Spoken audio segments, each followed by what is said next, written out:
Ceux et celles d'entre vous qui ne sont pas encore à l'aise avec le français. Ça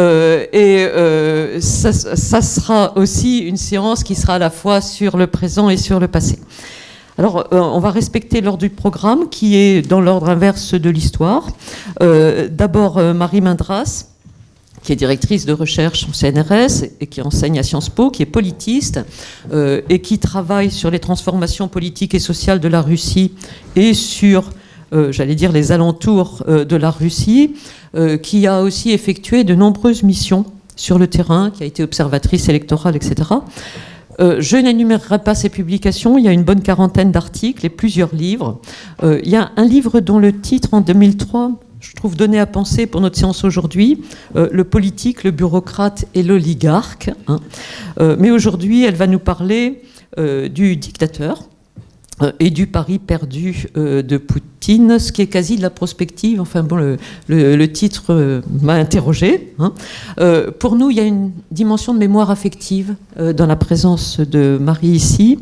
Bon, pas seulement parce qu'elle a déjà publié à 2 reprises dans la revue, et la première fois en 1998, ce qui ne nous rajeunit pas, mais parce que son père, Henri Mindras, a été président de la société Tocqueville et qu'il a permis à la revue non seulement de survivre, mais de se développer pendant de très longues années. La deuxième intervention sera celle de Catherine Aurel, qui est également directrice de recherche au CNRS, spécialiste de l'Europe centrale et en particulier de la Hongrie, et qui est aussi, qui enseigne à l'EHESS, et qui est aussi présidente du Comité international des sciences historiques.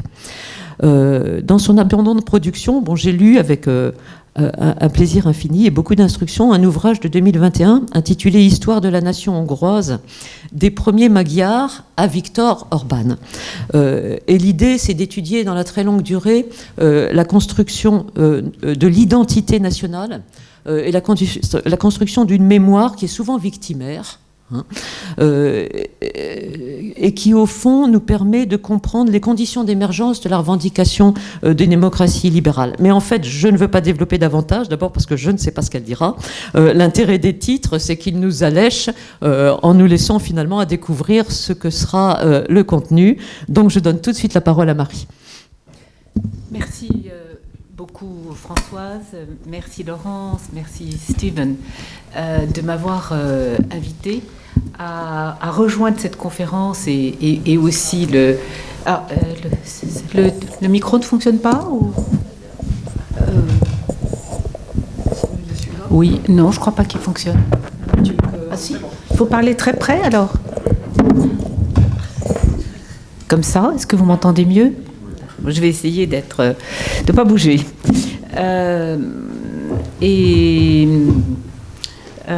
En effet, cela me fait d'autant plus plaisir que je lis la revue Tocqueville depuis presque toujours.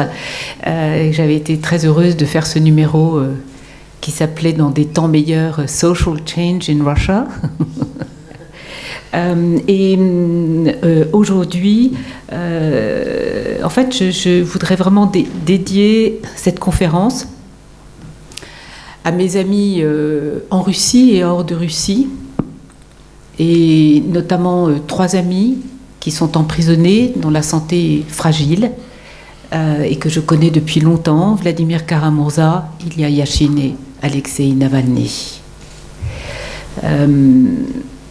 Now, let's switch to English, because Michel Goldberg was so kind to wake up this morning, and I'm just very happy very happy to present in English. The war of aggression against Ukraine is Putin's 5th war. War in Chechnya, war in Georgia, war in Crimea and Donbass, and now this war of total aggression, this criminal war against the whole of Ukraine. In each case, the Russian state or population had never been threatened by the other country. Actually, it was exactly the same with the Soviet war in Afghanistan at the end of 1979. Suddenly the Afghans were not a threat to the Warsaw Pact countries that moved into Afghanistan for a terrible war that, I must say, never quite ended to this day. Concomitantly with this succession of wars and also conflicts, permanent confrontation with Western countries, with the Baltic states, the Putin regime has been walking a path of repressive, corrupt and predatory policy at home. And actually, maybe not all of you know this, although there's plenty of evidence and plenty of good writings about this.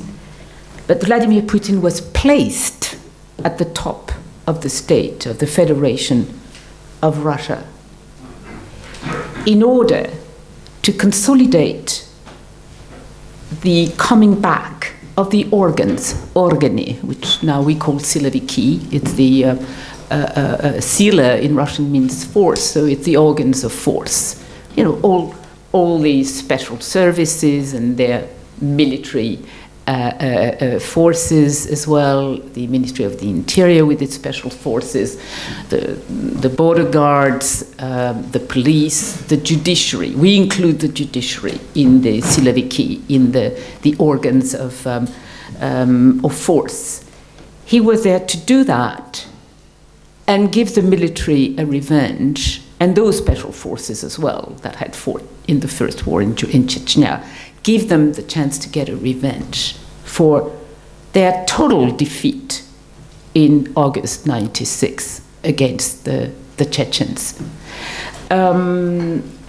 This is why he was placed there. Nobody knew him before August 99, except that he was the head of the FSB, successor to the KGB. But at the time, very few people in Russia, and almost nobody outside Russia, knew that the FSB and special services and GRU were absolutely back. I was lucky to know this because I spent a lot of time in Russia at the time and knew, wonderful politicians and journalists like Boris Nemtsov, Anna Politkovskaya, and others who knew exactly what was going on.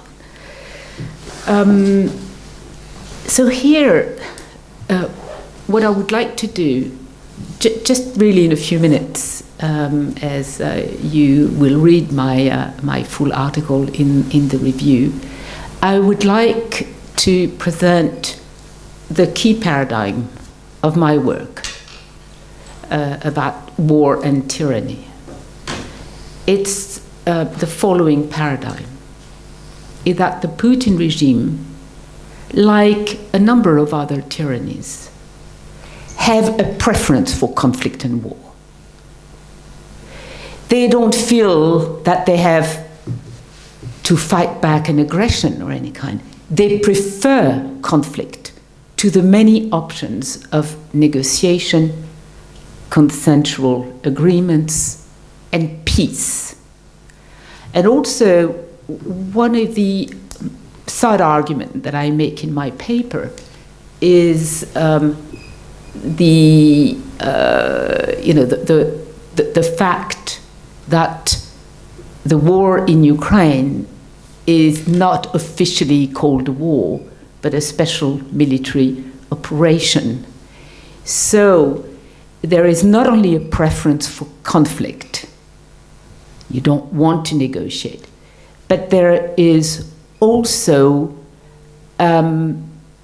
this creation of what Pierre Asner used to call, the fog of war and peace, le brouillard de la paix et la guerre, or to quote Orwell in 1984, war is peace, freedom is slavery. So this is the world we are observing. It's a world of lies and fantasies and disinformation and rewriting of history, rewriting of other countries' history, like rewriting Ukrainian history, rewriting the European Union history, etc. So you see that my analysis of the Putin regime, and you have to take my word for it, at this stage I have only a few minutes, is that the to be in a position of force, you always need to present, the other as an enemy. You have to create not only the image of the enemy, but the nation in danger.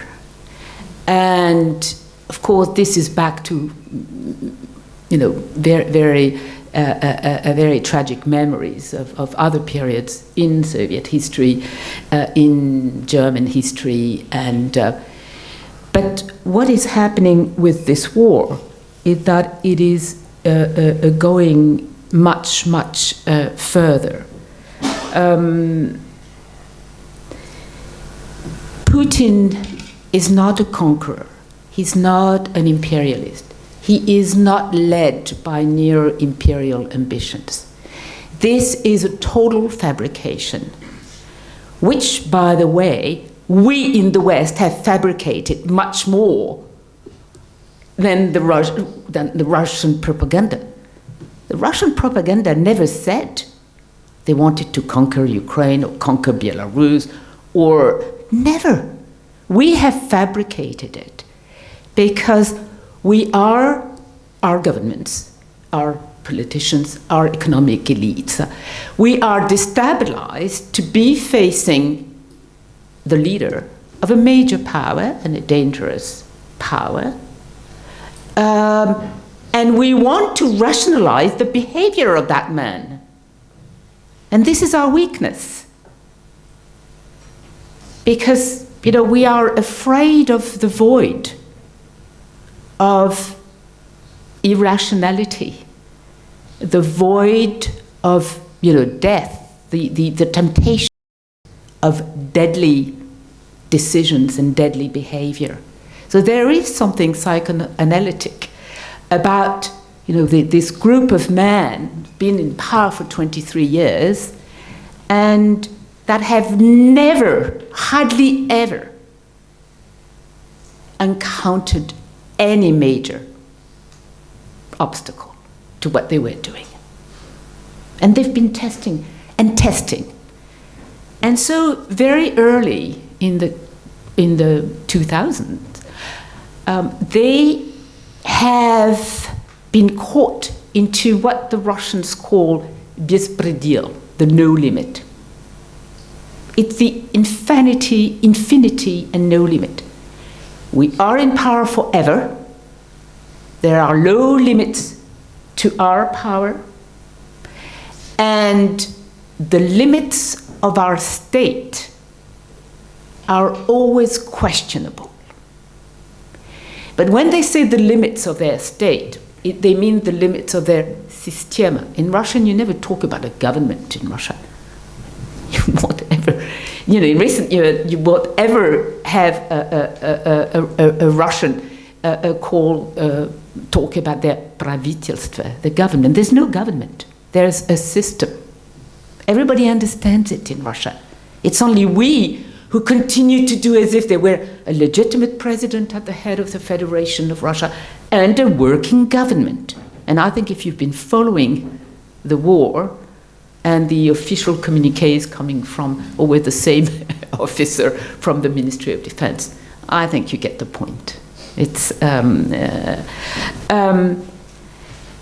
infinity means that those men can no longer envisage any rotation in any important post. It is impossible.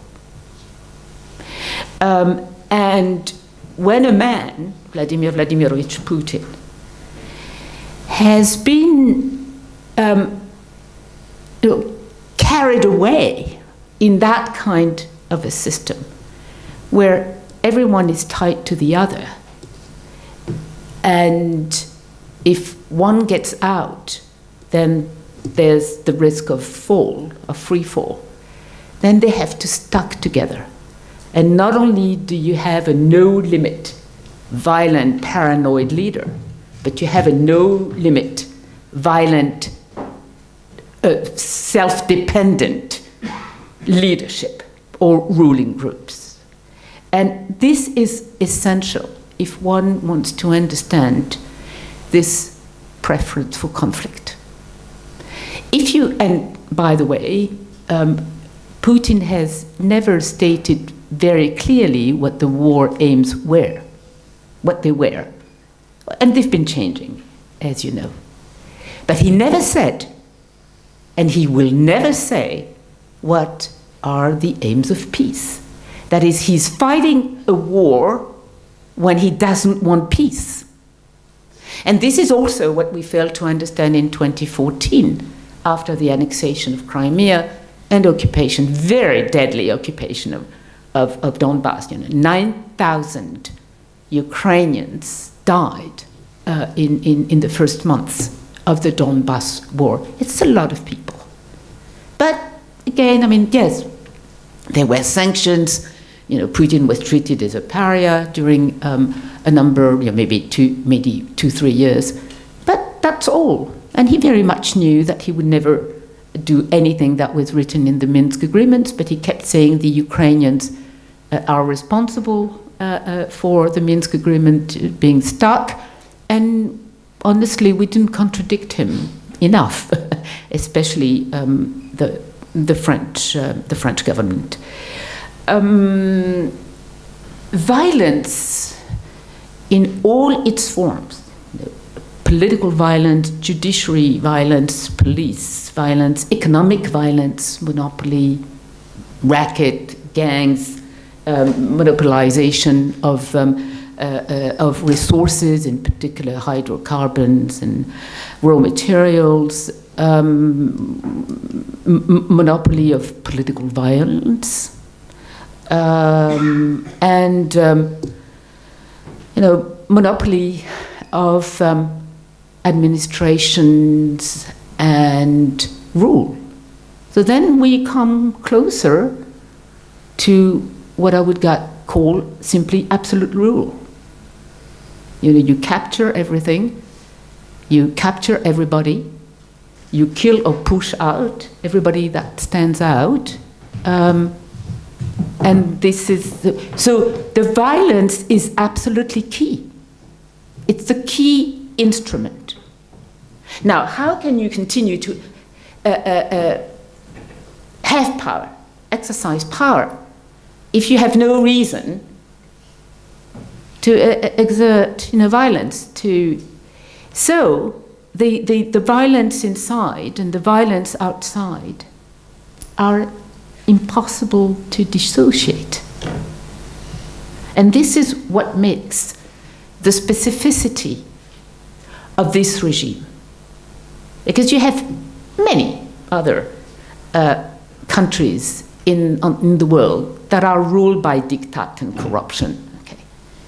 But they don't all go for a completely insane war that they already lost about a week after they started in early March 22.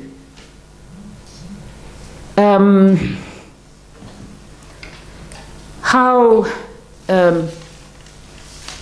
to conclude with this, with this sort of very fast walk into the path to the tragedy, which I would like to emphasize is a tragedy for the Ukrainians, but they will get out of it because 50 countries support them and all international organizations support them, and because they are fantastic people in defending their country. But it's a tragedy for the 130 million people, Russians and non-Russians, that live in the Federation of Russia. 10 million have left since 2010, but 130 still live there. And they see absolutely no future. So I would conclude by saying that it is a vain, and it has been a vain enterprise, to search for the historical, cultural, geopolitical, rationale for this war. We have lost time with this. We have lost judgment, because our leadership so much, and our intellectuals, and so much wanted to find a logic in Putin's action, and could not understand the degradation, the devastation of the political, economic system, and the fear of a good majority of the population that is feeling this sort of no limit, but this population being confronted with a more and more difficult daily life, and with absolutely no perspective for the future. Maybe you have noticed, but for a good number of years, Vladimir Putin has talked a lot about the past and keeps rewriting it, in the most disorderly way. I mean, it's not. He rarely explains the present, and if he does, he lies. He never mentioned the future, and it all makes sense. Like, we are facing a group of men, a system of organs, more a system of organs than a government, that have absolutely no way out. They have no way out. And so everything is possible, but there are clear limits to what they can do, which is their capacity to rule their country, which is now really waning down, the capacity to fight, the capacity to mobilize, and they're very much alone. Nobody is supporting Russia in its war effort. So it's very difficult to be confronted with this, I think, for us, because we have little power, although we have the power to support, and we understand this, that they are cornered in a way. What is difficult is to try and be rational about what they cannot do because they don't have the capacity, and what they can do because they have no limit. I'll be very happy to have your comments and questions later. Thank you.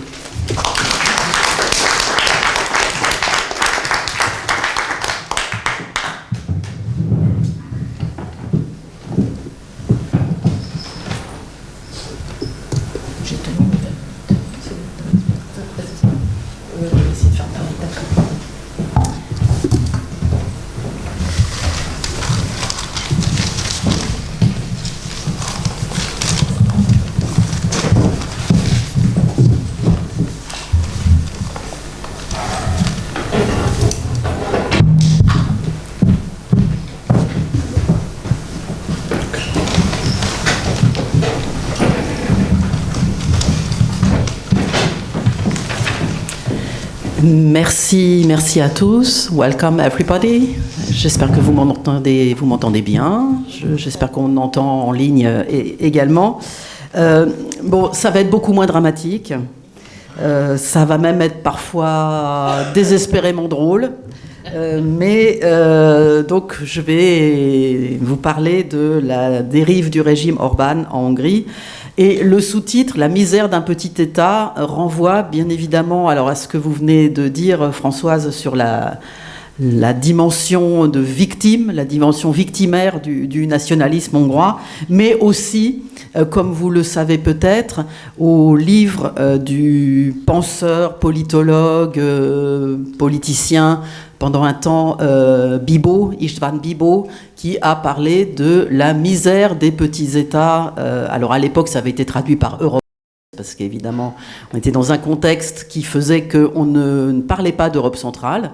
Donc bannissons pour toujours ce terme d'Europe de l'Est, puisque, évidemment, ça contribue à mettre une distance entre ce qu'on appelle l'Ouest et puis ce qu'on appelle peut-être l'autre Europe. Donc je rejoins très bien ce que vient de dire Marie Mandras. Il faudrait aussi que l'Ouest arrête de projeter, d'instrumentaliser, de fantasmer, de construire des images des autres sans les connaître. Ça n'empêche pas qu'on peut les critiquer, les combattre, être en désaccord, mais ce n'est pas à une partie des élites, des penseurs, de se projeter, de créer, de construire des images pour ensuite se plaindre et déplorer que ces images ne correspondent pas à ce que l'Ouest s'imagine devoir être des autres. Donc ça, c'était le petit plaidoyer, voilà. Donc revenons, je vais essayer moi aussi de tenir les 20 minutes. Revenons donc à la Hongrie. Je crois donc qu'il en a déjà été question hier. Je suis désolée, j'étais pas avec vous. J'étais en Allemagne à une réunion du Herder Institute où il a été beaucoup question de l'Ukraine également et de ce qu'on pouvait faire justement pour non seulement aider nos collègues ukrainiens, mais leur permettre de travailler, de continuer à travailler, à s'exprimer en Ukraine et ailleurs. Le nationalisme hongrois est essentiellement un nationalisme défensif et donc, par définition aussi victimaire. Il est basé sur l'angoisse de la disparition et sur la construction d'un ensemble qui est la Hongrie, ou qui était la Grande Hongrie, un ensemble qui est menacé par non seulement les voisins, quand ces voisins sont des puissants, alors typiquement bien sûr Allemagne et Russie, Union soviétique à l'ouest et à l'est, mais aussi la conception que la langue hongroise isole le pays, et que donc les voisins, toujours eux, alors là on parle de peuple, donc les Germains, les Slaves et puis les Latins seraient donc prêts à fondre sur la Hongrie et à la manger, la dévorer, etc. Donc il y a cette double construction de la menace permanente, de l'angoisse de la disparition, comme je l'ai dit, et de la potentielle hostilité des autres. Et en regard de ça, il faut donc cultiver, alors non pas son jardin, mais sa grande plaine, Alföld, donc la grande plaine hongroise, cultiver la langue, alors que l'on thématise justement comme étant un isolate, mais aussi ce qui fait qu'on est hongrois. Donc il y a tout ce rapport un peu ambivalent à l'identité par la langue. Et l'élément important là-dedans, c'est pour solidifier tout ça, il y a l'État.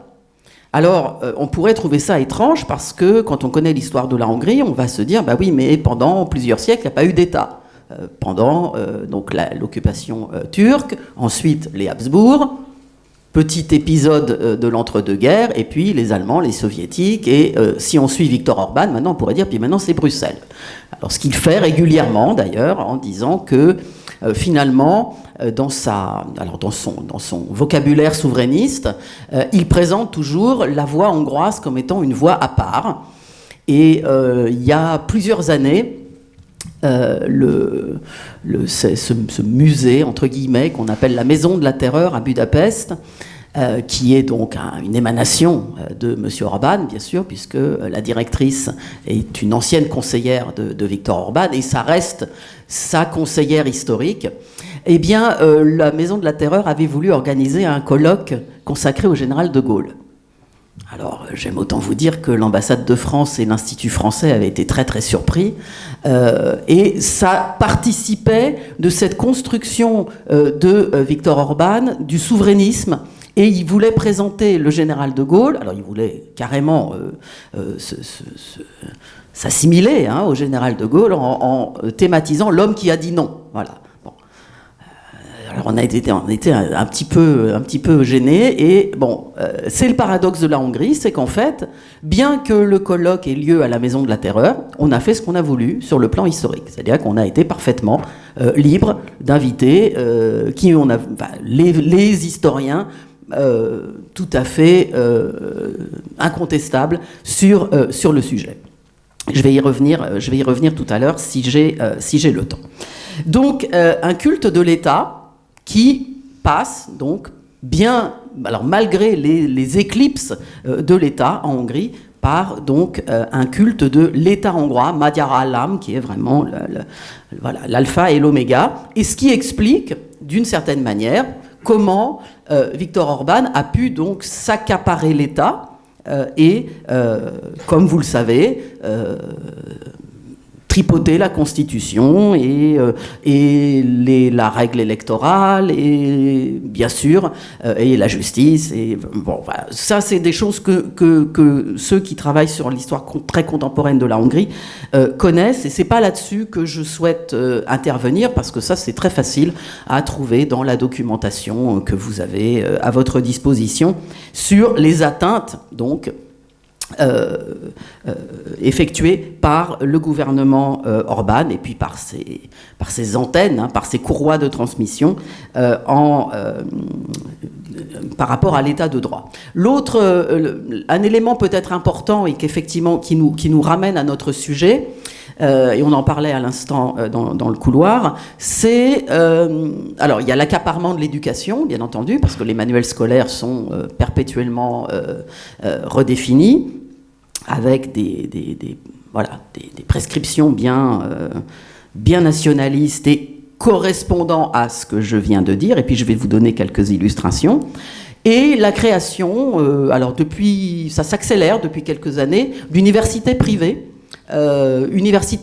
qui sont toutes dirigées, alors pas sur le plan académique, mais sur le plan et financier et institutionnel par des amis du régime Orban, et qui sont très axés sur les matières, je dirais, du type political science, marketing, engineering et des choses comme ça, mais dans lesquelles il y a aussi quand même des cours d'histoire. Et la difficulté consiste à savoir ce que l'on fait quand on est historien et qu'on est invité par une institution comme ça. Généralement, on pourrait dire, on n'y va pas. Bon, on n'y va pas parce que si on y va, on va, comme on dit en français, servir la soupe au régime. Le problème, c'est que dans ces universités, généralement, les cours d'histoire, les chaires d'histoire, il y en a très peu, sont occupés par des collègues qui sont tout à fait respectables sous tous les rapports. Parce qu'il faut bien trouver des postes, puisque le monde académique hongrois est quand même un monde d'excellence, et produit donc des diplômés, et notamment des diplômés d'histoire, et qu'il faut bien qu'ils trouvent à s'employer quelque part. Et ils sont employés notamment les plus jeunes, bien sûr, sont employés dans ces universités. Et donc, si on n'y va pas, ce collègue va continuer à parler dans le vide. Et au contraire, il faut y aller, parce que, de même, les étudiants sont d'horizons très variés. Et parmi eux, pareil, il y a des gens qui sont tout à fait accessibles aux explications et au bon sens. Donc, voilà, je fais une petite parenthèse méthodologique. Donc, et je vous parle des historiens parce que, la dérive dont je vais vous parler aujourd'hui, c'est cette dérive qui consiste à manipuler l'histoire. Alors, on en a parlé à propos de Poutine. Manipulation de l'histoire et politique mémorielle. Alors là, ça va absolument ensemble. Et cette politique mémorielle, elle rejoint les thèmes dont j'ai parlé à l'instant, donc la victimisation. ça serait bien que ça passe. Voilà. Et la victimisation, ça passe avant tout par le traité de Trianon. Bon, c'est l'élément majeur de ce raisonnement. Donc, je vous ai mis deux petites illustrations. Alors, vous avez à gauche l'affiche d'un film de propagande, on va dire les choses comme ça, hein, fait par l'un des cinéastes du régime, Koltai Gabor, sur Trianon. Ce film est une mystification totale, une mystification. Et on regarde ça, alors le film a été diffusé de manière extrêmement massive, et on regarde ça, eh bien, des collègues historiens, des documentaristes ont produit depuis, ça c'est 2006, hein, ont produit depuis des documentaires, alors qui n'ont évidemment pas eu la même audience, mais qui ont quand même circulé, qui sont disponibles sur YouTube, donc qui sont visibles pour tout à chacun en Hongrie, des contre-documentaires, donc pour combattre cette vision binaire de Trianon. Donc, le traité de Trianon, c'est le sommet de la victimisation. C'est la Hongrie n'a rien fait, elle n'est entrée en guerre qu'à cause de l'Autriche, et donc elle est punie. Alors il y a toute cette rhétorique, elle est punie injustement sur le tapis vert par les grandes puissances. Voilà. Donc ça, avec ça, vous avez le schéma de cette victimisation. Et ça continue, ça ad libitum, puisque à droite, vous avez donc c'est un panneau d'une exposition permanente, enfin, qui a duré plusieurs mois, qui était accroché sur les grilles du Musée national à Budapest. Donc en gros, vous ne pouviez pas ne pas la voir. Et comme vous pouvez le constater, le texte est en hongrois et en anglais, donc là, il y a là aussi une volonté de propager cette vision de la Hongrie victime. Et vous voyez les dates, hein, donc 1920-2020, et le slogan, c'est l'année de l'unité. Alors c'est très bizarre parce que cette unité, ça voudrait dire donc que potentiellement on veut réunifier le royaume de Hongrie tel qu'il était avant le traité de Trianon. Et donc ce qui est mis en valeur, ce sont toutes les villes et les provinces qui ont été détachées de la Hongrie. Et ça, c'est donc un discours public dans la rue, parfaitement instrumentalisé par le gouvernement. L'autre aspect de la rhétorique, et là, c'est là que M. Orbán se prend le tapis régulièrement, puisque c'est un anticommunisme féroce. Ce qui ne l'empêche pas d'aller serrer la main d'un ancien officier du KGB, M. Poutine, et là, le public se perd en conjecture, parce qu'il y a tout un discours qui parle beaucoup à la population, un discours de russophobie, mais ça n'empêche pas, donc, un discours de russophilie vis-à-vis de la Russie actuelle. Donc c'est très difficile à suivre pour la population, et c'est construit sur des incohérences, et là aussi, bien sûr, sur des falsifications. Alors ça passe par deux éléments de référence historique très précises. La première, c'est à droite, la révolution bolchevique de 1919 à Budapest, donc de mars à août 1919, suite au chaos généré par la Première Guerre mondiale, un régime bolchevique se met en place en Hongrie, et il est vaincu à la fois par la pression des Alliés et par la contre-révolution en août 1919. Mais pendant ce mois de mars à août, il a régné en Hongrie ce qu'on peut appeler évidemment une terreur rouge, qui a fait un certain nombre de victimes, quelques milliers de victimes. Mais la terreur blanche qui a suivi a fait beaucoup plus de victimes, et notamment des victimes juives. Et ça, bien sûr, ça passe complètement à la trappe. Et que fait-on ? Vous voyez ce monument d'un goût plus que douteux sur le plan esthétique. C'est un ancien monument reconstruit. Alors ça, c'est fait partie des spécialités de la politique mémorielle du gouvernement Orbán. Donc c'est de réécrire l'histoire en remettant à leur place des monuments qui avaient été créés dans l'entre-deux-guerres, justement dans cette grande période d'introspection victimaire suite à Trianon. Et où est situé ce monument? Et c'est là que vous allez voir qu'on atteint quand même des sommets. Ce monument est situé, alors pour ceux qui connaissent Budapest, ce monument est situé derrière le Parlement, à l'endroit où se trouvait, jusqu'à il y a quelques années, le monument de Imre Nagy, le Premier ministre de 1956, exécuté par les Soviétiques. Donc, voilà qu'un beau jour, la statue disparaît, tout le monde s'émeut, et on prétend que non, on l'a enlevée, on va la mettre ailleurs, ou elle était abîmée, on va la restaurer, etc. Résultat, elle n'est jamais revenue, on ne sait pas où elle est, et à la place, voilà ce qu'on a. Donc, voilà le palimpseste de cette mémoire, de cette politique mémorielle. Et à gauche, vous avez l'exaltation de 1956, qui est bel et bien une révolution, comme avait dit Raymond Aron, anti-totalitaire et anticommuniste. Donc voilà, on a cette incohérence, ce paradoxe permanent, et donc cette exaltation de 1956, mais en éliminant même les communistes qui ont adhéré à cette révolution, dont Nagy et un certain nombre d'autres, et qui en ont aussi été victimes. Ça a été donc le but de la création de cette maison de la terreur dont je parlais tout à l'heure. Je n'ai pas le temps d'insister, je passe parce que je vois que le temps file.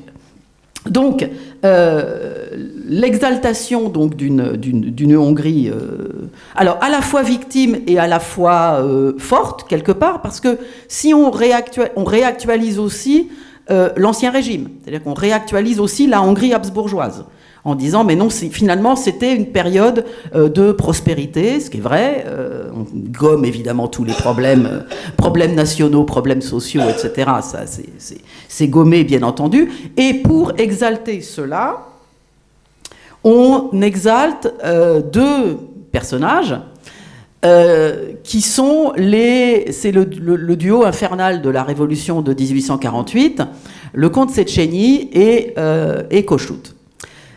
Et aucun gouvernement hongrois depuis l'entre-deux-guerres ne peut complètement mettre à la trappe l'un ou l'autre.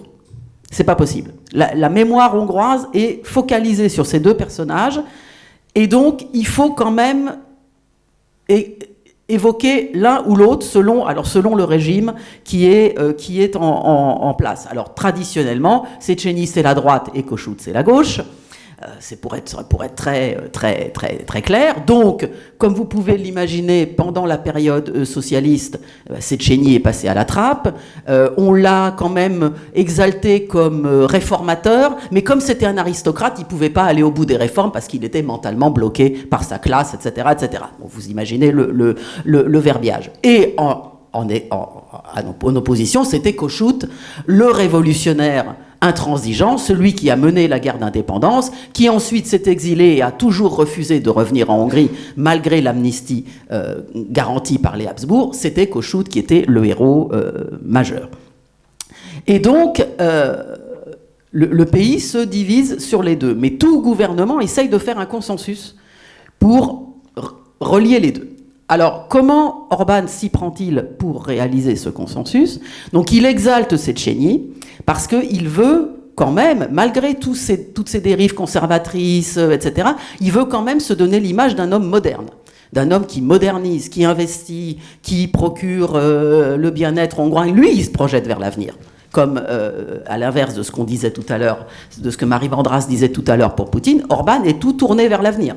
Bon, il est beaucoup plus jeune que Poutine aussi, donc alors malheureusement, ça nous laisse encore des années potentiellement à être encombrés avec lui. Mais il se projette dans l'avenir. Donc, pour se projeter dans l'avenir, il utilise Széchenyi, avec le côté de l'homme qui a modernisé le pays au début du 19e siècle. Donc, vous le voyez là présenter son nouveau projet Széchenyi, et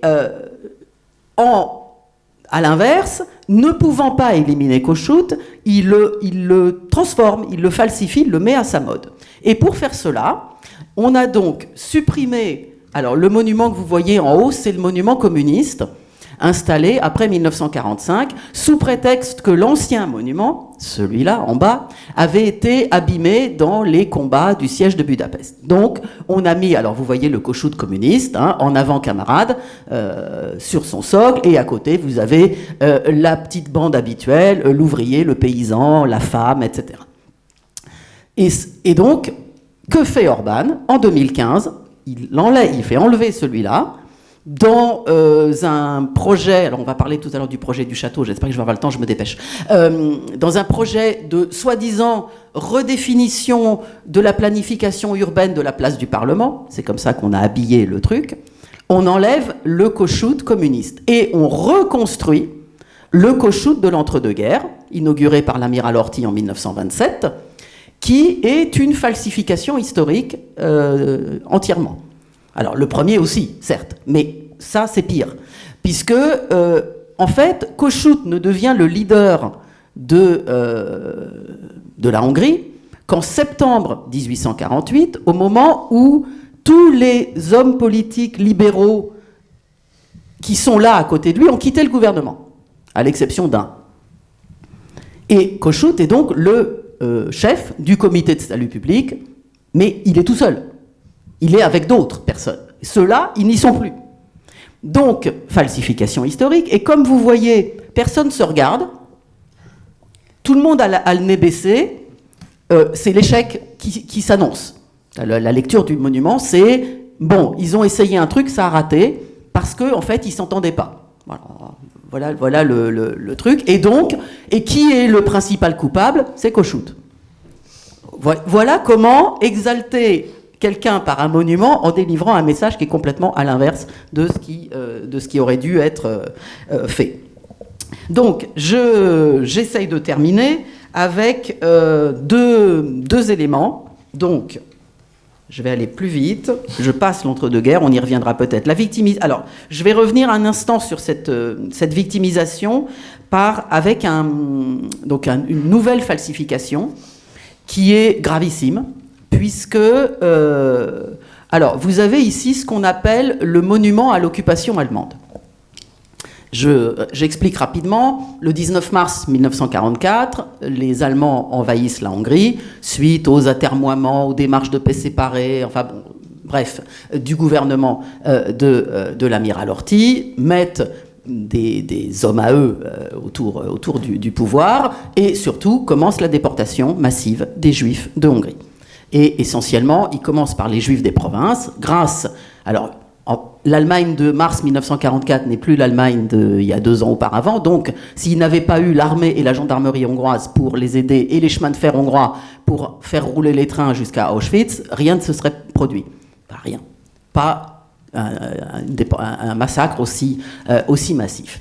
Et la lecture du monument qui est là, alors les photos ne sont pas très bonnes, je suis désolé, c'est les miennes, mais alors vous voyez un espèce d'aigle qui fond sur un ange. Alors l'ange, c'est l'ange Gabriel qui, soi-disant, avait guidé les tribus d'Arpad pour entrer en Hongrie. Voilà, bon. Donc l'ange Gabriel, c'est la Hongrie, chrétienne, bien sûr, qui est en train de se faire agresser par l'aigle allemand. C'est très moche, et c'est surtout donc très faux, puisque... Alors, vous avez en dessous donc la date de l'invasion allemande, et puis pour faire bien, on a mis donc un texte en anglais, ce qui sur le plan de la cohérence historique ne veut rien dire, mais on a mis, pour faire bien, de l'hébreu, de l'allemand, et puis du russe aussi, parce que, bien sûr, ensuite, au moment de la prise de Budapest en décembre 44, janvier 45, bien entendu, un nombre massif de soldats de l'armée rouge sont tombés. Donc c'est du n'importe quoi. Et face à ça, une protestation permanente a vu le jour. Et nouveau paradoxe de l'État hongrois, on laisse faire. On laisse faire, histoire de montrer à quel point on est tolérant, libéral, et on laisse tout le monde s'exprimer. Donc vous avez ce qu'on appelle le monument vivant, en Zeleven Emlékmű, qui se trouve devant et où on a mis aussi à destination des touristes, parce que c'est un des endroits les plus touristiques de Budapest, des phrases dans toutes les langues pour que le public qui passe par là, et les gens lisent, hein, vous pouvez rester un moment sur place, vous verrez que les touristes viennent lire les petits textes qui ont été affichés. Et ce que vous voyez sur le trottoir, là, ce sont des familles, des familles de victimes juives, notamment, qui sont venues mettre des documents et des photos de leurs proches qui ont été massacrés pendant la Shoah, accélérée par l'État hongrois. Et puis, dernier point, alors, je vais vous retrouver ça. Voilà. Bon, ça s'intitule l'entre-deux-guerres, mais en fait, ce que je veux vous montrer, c'est surtout le document d'en bas. Donc, je vous ai parlé de la justification douteuse de reconstruire la place du Parlement en remettant des statues. J'ai pas le temps de m'étendre, mais il y a d'autres exemples. On pourra peut-être en reparler. Mais alors le plus grave en ce moment, c'est sur la colline du château à Buda. Donc si vous êtes allé à Budapest récemment, vous avez dû voir qu'il y a un chantier énorme autour du palais, de l'ancien palais. Et ce chantier énorme, ça s'appelle donc le programme Haussmann. Alors c'est pas le Haussmann de Paris, hein, c'est le Haussmann hongrois, Alajos, qui a été l'un des grands architectes au même titre que Haussmann, mais un des grands architectes de la fin du 19e siècle à Budapest. Et sous ce titre ronflant, on est en train de reconstruire tous les bâtiments de la colline du château qui ont été détruits au moment du siège de décembre 44, février 45, dont je parlais tout à l'heure, et dont on fait des coquilles vides, des espèces de trucs de carton-pâte qui coûtent un argent, comme a dit certains, un pognon de dingue, mais qui servent à cette exaltation du génie hongrois et de nouveau à l'exaltation de l'entre-deux-guerres. Donc on revient à ce que je disais au départ, à cette vision que malgré Trianon, malgré tout le mal qu'on nous a fait, etc., nous sommes un peuple extraordinaire, nous avons un génie incomparable et nous allons vous le montrer. Donc en gros, c'est le message qui est délivré par ce programme absolument énorme et dont on voit sortir tels des champignons. Chaque fois que je vais à Budapest, je vois un morceau nouveau qui se crée et c'est d'une laideur absolument affligeante. Ce sont donc des boîtes vides, puisqu'il est prévu à terme d'installer dedans des ministères, etc. Mais pour le moment, il n'y a rien. Donc c'est un peu Potemkin, c'est un peu montrer ce qu'on sait faire sans le contenu qui devrait être associé à cela. Je vous remercie.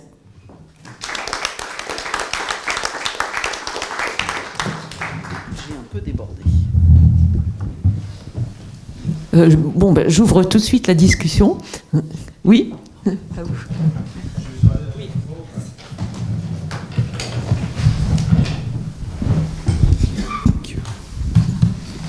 Bonjour, merci à vous deux. I have a question to Marie. While fully subscribe to your political and moral position on the war, I have a question maybe for you to elaborate on what I understood as an anti-intellectual stand of the analysis of the war. As you said, the intellectuals spend too much time thinking about it, and the West is trying, and France, surtout, is trying to rationalize it.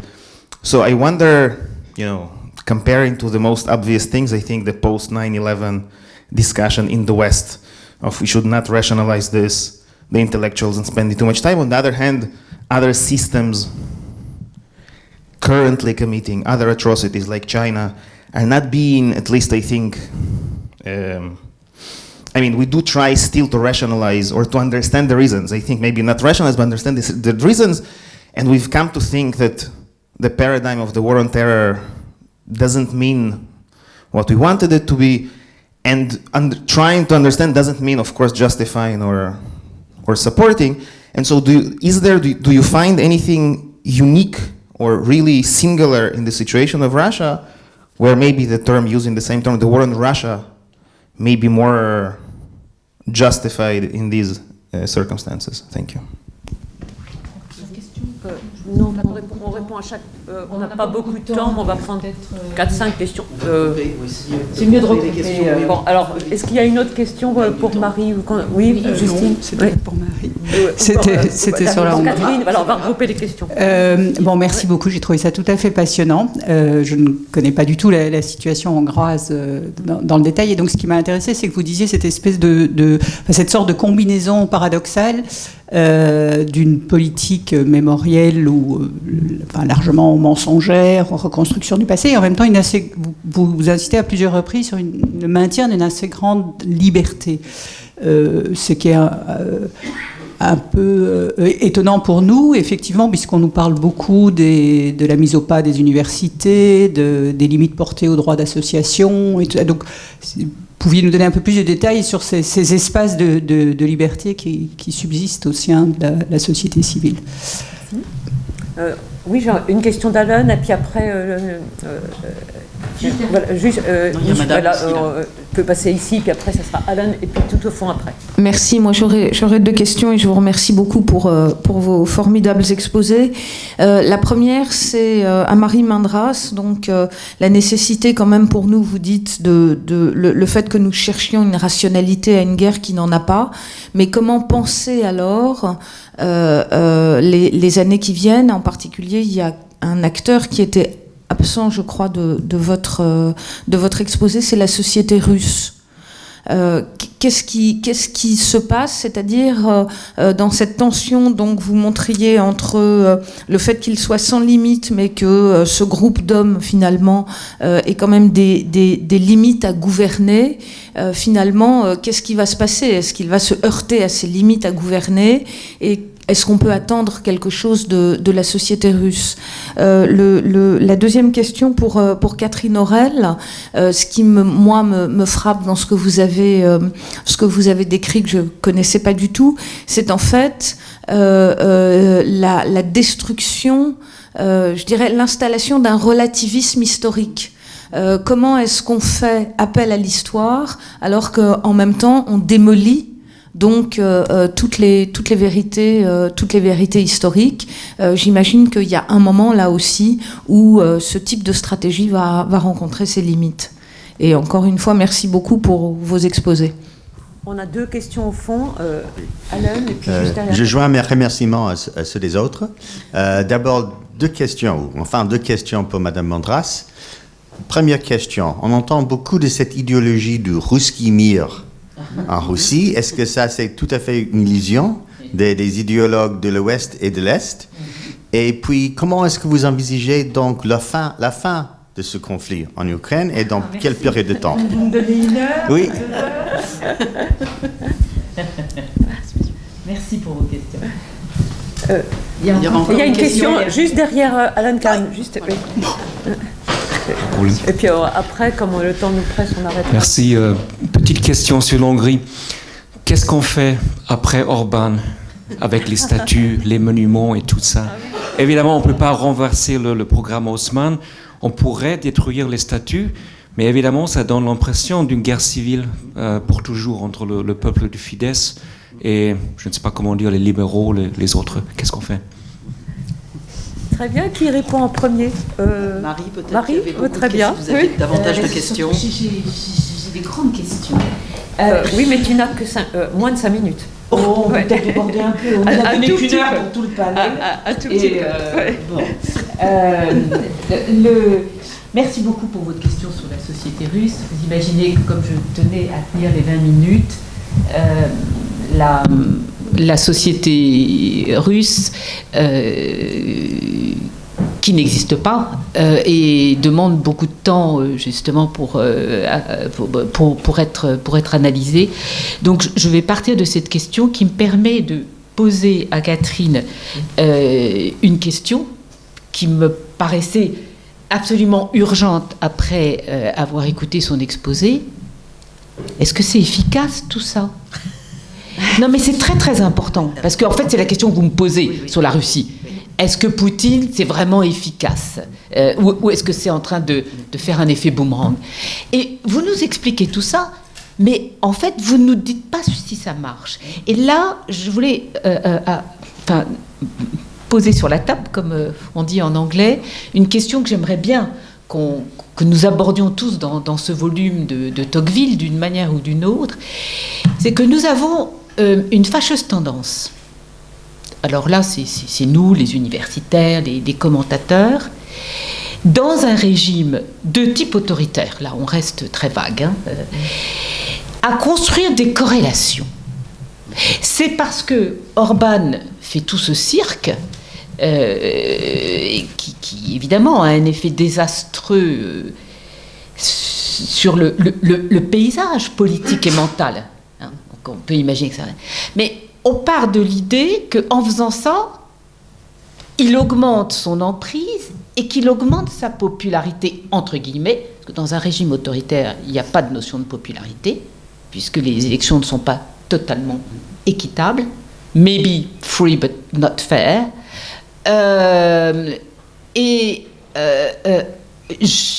J'aimerais bien savoir si vous voyez une corrélation entre ce que je lis de la même manière qu'en Russie, c'est-à-dire cette fabrication insensée. Hein, ça, c'est pareil en Russie. Ça n'a ni queue ni tête, tout ça.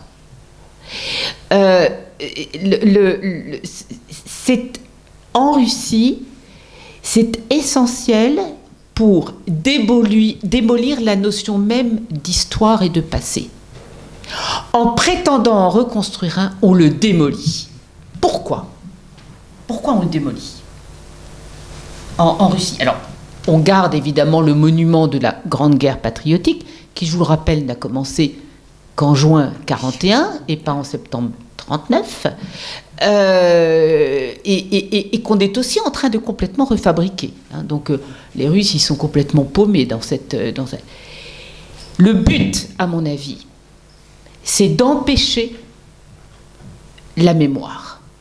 C'est d'empêcher ce qui responsabilise et libère des populations qui ont vécu dans ce type de système. C'est la seule raison. Parce que si vous prenez Poutine, il ne cherche pas une seconde à se légitimer, ni à convaincre des gens qu'il considère comme des moujiks serviles. Donc, je crois qu'on est là dans une problématique très intéressante où il nous revient de revoir notre vocabulaire, notre syntaxe, et faire très attention à des corrélations que nous ne pouvons souvent absolument pas prouver. Donc, Poutine, évidemment, vit dans un monde depuis maintenant 15 ans où il n'y a plus d'élections libres, il n'y a plus de campagne électorale, les opposants sont mis en prison avant les élections, les partis politiques sont interdits. Enfin, donc, quand on fait les unes de journaux chez nous, en Occident, en disant nouvelle victoire, landslide victory for Putin, etc., c'est lamentable. C'est absolument lamentable. Et on l'a fait pour Erdogan. C'est tout aussi lamentable. Combien est-ce que Poutine a eu en mars 2000 ? Il voulait absolument passer au premier tour. Il ne supportait pas l'idée d'avoir un deuxième tour comme Yeltsin face à Zyuganov en 1996. Il a eu 52%. Combien a eu Erdogan ? 52%. Très rares ont été les journalistes, et même nos amis universitaires spécialistes de la Turquie, à insister sur le fait qu'il y avait de nombreuses questions sur l'inéquitabilité, la partialité de toute la campagne, du système de comment on votait dans des villages où il n'y avait pas d'observateurs, etc. Qu'est-ce qui nous prend de tout d'un coup être terriblement soulagé quand on se dit « Ah bon, ça y est, c'est bon, il a gagné, on peut parler de 4e, 5e, 6e victoire. » Et en 2020, avec Loukachenko, ce sont les Biélorusses qui nous ont dit « Mais arrêtez, là, il n'a pas gagné. Il a eu au maximum 15% des voix après une... » C'est le peuple bélarusse qui nous l'a expliqué. Alors, excusez-moi, mais ça, comme je suis une spécialiste du vote, mais c'est vrai que je trouve que c'est un point absolument essentiel. Et qui me permet, à ma manière de politiste, de répondre à votre question. C'est-à-dire, on ne peut pas parler de popularité d'un leader dans une dictature. Et donc, il faut arrêter. On ne peut pas parler de soutien d'une population servile à une guerre, puisque s'ils parlent de guerre, ils vont en prison. C'est une opération militaire spéciale. Les sondages d'opinion auraient dû arrêter d'être publiés depuis au moins 4-5 ans. Et je suis en bataille avec mes amis du Centre Levada, avec lequel je travaille depuis la fondation du FTIOM en 90, en leur disant que c'est malhonnête de continuer à publier des données dont ils savent qu'elles ne représentent strictement rien, tout en leur disant que je les comprends. Ils ont envie de continuer à travailler en Russie. C'est très très difficile pour un sociologue qui étudie cette société russe qui n'existe plus, d'aller en exil parce qu'ils ont l'impression que c'est une petite mort. Donc je ne les juge pas, mais dans le domaine des sciences sociales, nous devons évidemment être clairs. Je suis très positive sur l'avenir des 85 provinces de la Fédération de Russie.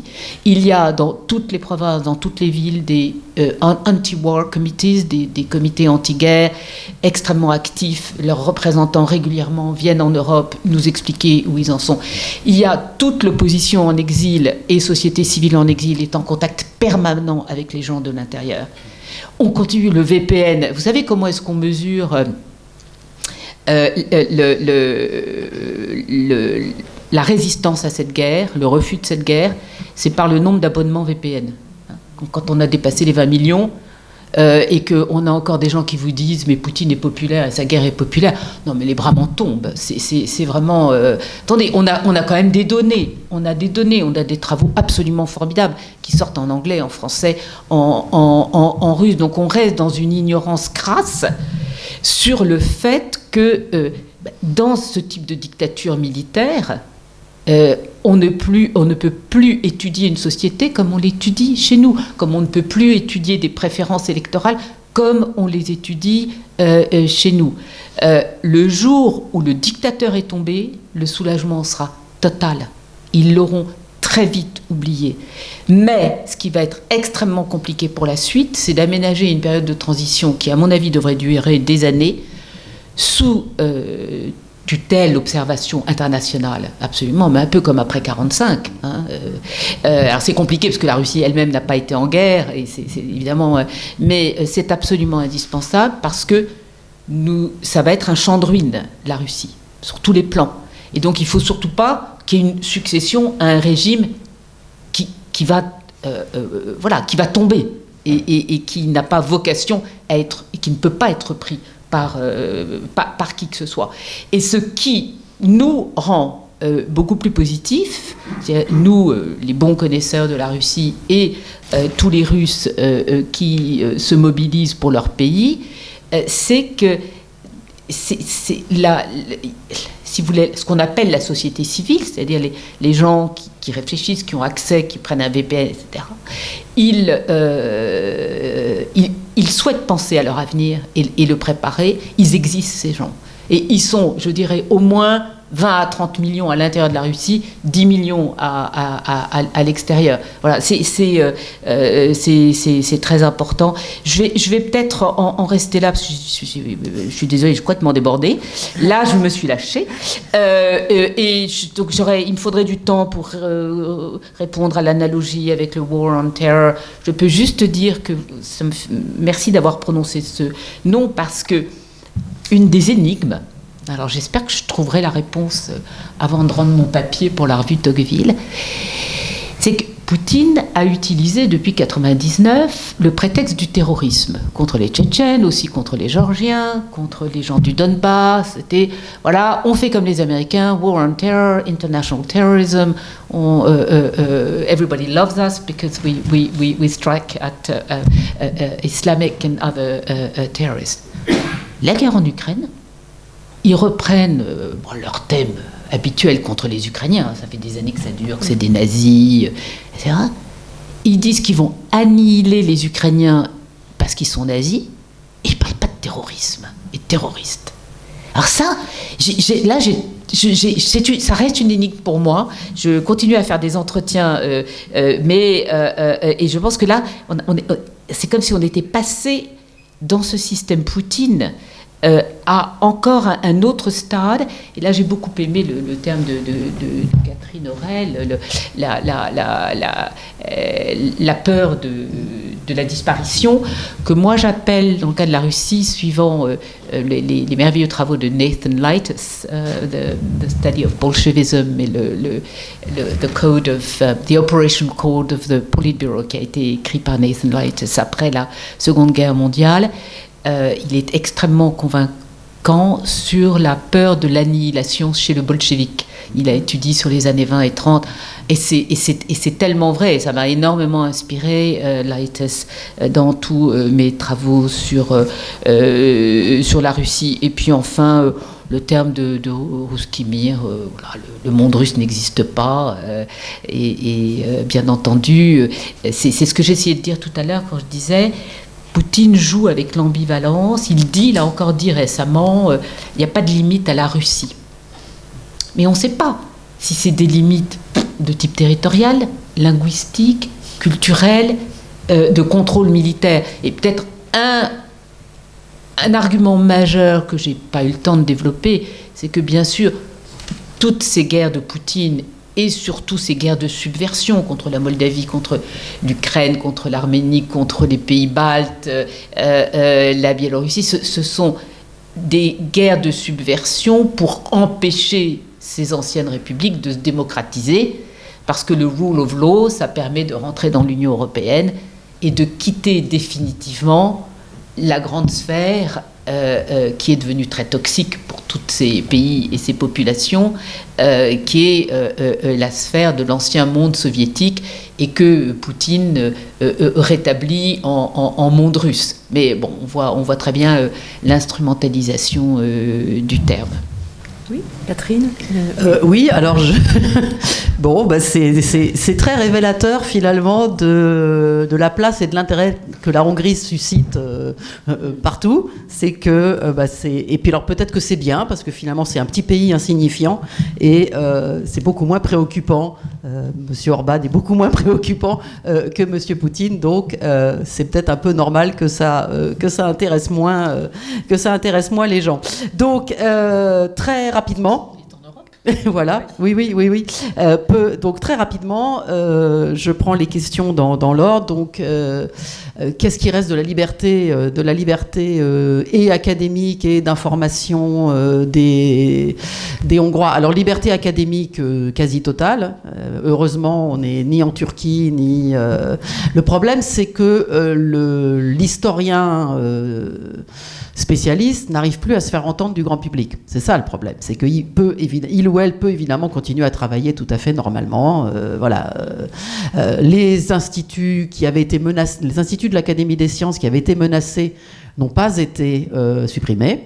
Il y a eu quand même là un recul important. On n'en parle plus parce qu'évidemment ça s'est pas fait, mais il faut quand même rappeler que tout de suite après la deuxième prise de pouvoir de Orban en 2010, il y avait eu quand même une volonté de museler les instituts de l'Académie des sciences de Hongrie. L'Académie des sciences de Hongrie reste une voix importante dans le pays et une voix oppositionnelle, mais qui écoute l'Académie des sciences hongroises. Le petit employé de Kiskunfelejhaza se fiche bien de ce que dit l'Académie des sciences de Hongrie, et il ou elle n'a plus les moyens de recevoir de l'information académiquement pure, puisque les médias ont été entièrement phagocytés par le pouvoir. Donc cette personne ne peut recevoir ce type d'information qu'en achetant les livres édités par les historiens en question, qui continuent à être publiés. Bon. Mais encore faut-il savoir que ces livres sont publiés. Donc si on est dans une petite ville de province, il y a une librairie et voilà, l'accès à la culture non polluée par le régime est difficile, ou alors il faut être sur Internet en permanence, où là il y a évidemment tout ce qu'on veut, mais encore faut-il être familier, savoir où s'informer. Alors, les partis d'opposition ont vraiment raté leur coup l'année dernière au moment des élections. Ça va me permettre de répondre aux autres questions qui ont été lancées. C'est que, alors, M. Orban a un conflit personnel. C'est vrai qu'il c'est pas toujours très intéressant de réduire ça à la psychologisation de la personne. Bon. Mais il n'empêche que M. Orban a un conflit personnel avec son ancien opposant politique qu'il a battu en 2010, Gyurcsány. Enfin, Gyurcsány avait déjà quitté le gouvernement, mais c'est la personne leader qui se croit leader de l'opposition. Gyurcsány est à peu près aussi néfaste que Orban, sauf qu'il n'est plus au pouvoir. Et Orban le voit comme son ennemi juré, puisque c'est lui qui lui avait volé la victoire en 2002. Après une campagne électorale qui avait été d'une intensité, d'une polarisation incroyable. On n'avait jamais vu ça en Hongrie. C'était vraiment fou. Et donc, Orban est persuadé de cette hostilité permanente. Alors, en 1905, on les aurait retrouvés sur le Vermezeux à 5h du matin et on n'en parlait plus. Mais ça ne se fait plus. Donc, voilà. Il y a un parti d'opposition qui s'appelle, non pas Párbaj, qui est le duel, mais Párbeszéd, qui est le dialogue. Donc, ça veut tout dire. Alors, le problème des élections de l'année dernière, c'est que l'opposition avait décidé de s'unir. Chose incroyable, formidable. Il y a des partis très intéressants, que ce soit ce parti Dialogue, le parti Momentum. Et ces partis ont compris qu'il fallait qu'ils contournent le verrouillage des médias pour aller pratiquement faire du porte-à-porte chez tout le monde, dans les petites villes, à Kiskunfelejházak et dans les villages. Ils l'ont fait. D'ailleurs, il y a eu des endroits de province où on n'aurait jamais cru que l'opposition allait gagner des circonscriptions. Ils ont gagné des circonscriptions. Ils ont repris des grandes villes qui étaient passées à Orban et qu'ils ont réussi à reconquérir. Donc, les élections de l'année dernière sont, pour revenir à ce qu'on disait sur les élections, certes tripotées. Les circonscriptions électorales ont été tripotées de façon à arranger les candidats locaux déjà affiliés au Fidesz, etc. Chose tout à fait typique, la capitale est passée à gauche, mais comme l'État est à droite, enfin bon, voilà, ça pose un certain nombre de problèmes classiques en Hongrie entre opposition Budapest et le vrai pays, comme dirait Orban. Bref, pour ces élections, donc l'opposition avait réussi à s'unir et il y avait un vrai élan. On avait décidé de faire une primaire pour avoir un candidat unique, donc de l'opposition. Le fameux Gyurcsány, évidemment, comprend qu'il ne peut pas se présenter, parce que, voilà. Que propose-t-on? Sa femme. Qui, sur le papier, est une personne extraordinaire. Compétente, polyglotte, vraiment la candidate idéale. Le problème, c'est que c'est la femme de l'autre. Donc, la population qui a voté pour les primaires, et franchement, il y avait la queue. Les gens sont allés voter. Moi, j'ai même essayé d'y aller en prétendant que j'avais pas ma carte d'identité sur moi, etc. Mais ils m'ont dit ah non, sans la carte d'identité, ça marche pas. Et tout. Voilà, bon, ça n'a pas marché. Et bref, la population a compris que Madame Dobrev ne passerait jamais, parce que Orban allait évidemment continuer à dire que c'est pas Gyurcsány, mais c'est tout pareil. Et comme quoi, il n'avait peut-être pas tort d'ailleurs. Et on a élu donc quelqu'un d'assez faible, d'assez insignifiant, qui n'a jamais réussi à emballer l'élan national pour choisir l'opposition. Et le soir même des élections, quand il apparaît que le Fidesz est en tête, qui prend la parole avant Orban? Gyurcsány, qui dit on a perdu parce qu'on n'avait pas le bon candidat. Alors comment voulez-vous qu'on s'en sorte? Et je reviens à la question, qu'est-ce qu'on fait après Orban? Bon, alors il peut avoir une crise cardiaque demain, ça, en gros c'est ce que tout le monde souhaite, mais alors si et ça va finir par arriver. Hein. Orban va disparaître un jour. Est-ce qu'on va effectivement redémolir tout ce qu'on a construit? La Damnatio Memoriae, ça commence à bien faire en Hongrie. Hein. Il y a quand même une fatigue de cela. Est-ce que on va faire un parc aux statues orbanesque, hein, puisqu'on a fait le parc aux statues communiste, on pourrait faire un parc aux statues Orban, qui serait un memento pour la population en disant attention, ne retombons pas dans les dérives de ce type alors là c'est pas du culte de la personnalité, mais c'est un petit peu du nationalisme mal appliqué, et qui effectivement amène à un relativisme, parce que les gens vont finir par se dire tout est faux. Si rien n'est vrai, c'est que tout est faux. Donc, dans un pays où quand même il y a un culte de l'histoire, à l'époque où les médias, à l'époque où la télévision nationale était libre, il y avait pratiquement presque tous les soirs ou 20h un historien qui venait expliquer des choses.